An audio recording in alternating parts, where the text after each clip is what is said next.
Luke asks, after having ridden my Hightower for a few months, I'd like to grease my links and pivots, but I'm nervous about reinstalling and torquing the bolts. Mind showing me how? As incredible as Santa Cruz bikes are, their bearings and pivots still need some love from time to time. If you're looking to re-grease your lower link via the Zerk fittings, check out our video here. Today's video will cover the proper prep, installation, and torquing of the major pivot axles and their corresponding hardware. After you've pulled your rear wheel and crankset, you can remove all of the appropriate pivot links and bolts. However, it's a good idea to only pull and service one at a time to avoid completely freeing your rear triangle or any major links. For the pivot collet axles, which function as the backbone of each major pivot point, first remove the M6 bolt that secures the axle in place as well as the tapered washer. Then, remove the entire pivot collet from the frame. Clean all of the frame's contact points and completely wipe off all the bearings and hardware. At this point, you can clean and re-grease any bearings and hardware as you see fit. If you need help with that, check out our suspension tips and tricks video here. Before installing the pivot collet axles, you'll want to grease them where they contact the bearings and frame journals with a thick, sticky grease like Dumontex MR grease.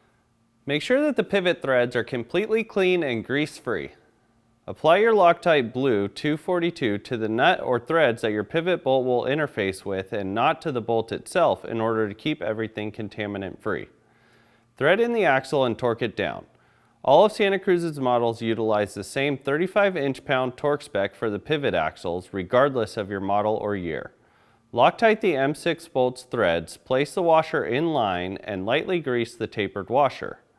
Torque your M6 bolt to 80 inch-pounds.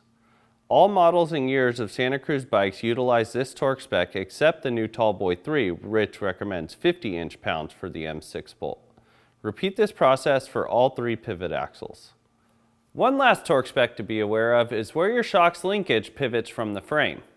After removing the bolts, cleaning the hardware, and re-greasing as necessary, you'll want to Loctite the bolts, reinstall them, and torque them to 140 inch-pounds. As tempting as it may be to over-tighten any axle or bolts, we want to stress that you should not do this.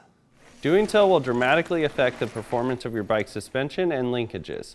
Not only will this make for a terrible ride, but your bearings and hardware will also wear much faster than normal. If you want your question answered on Ask a Mechanic presented by Art Cyclery, send your inquiry to content@artcyclery.com.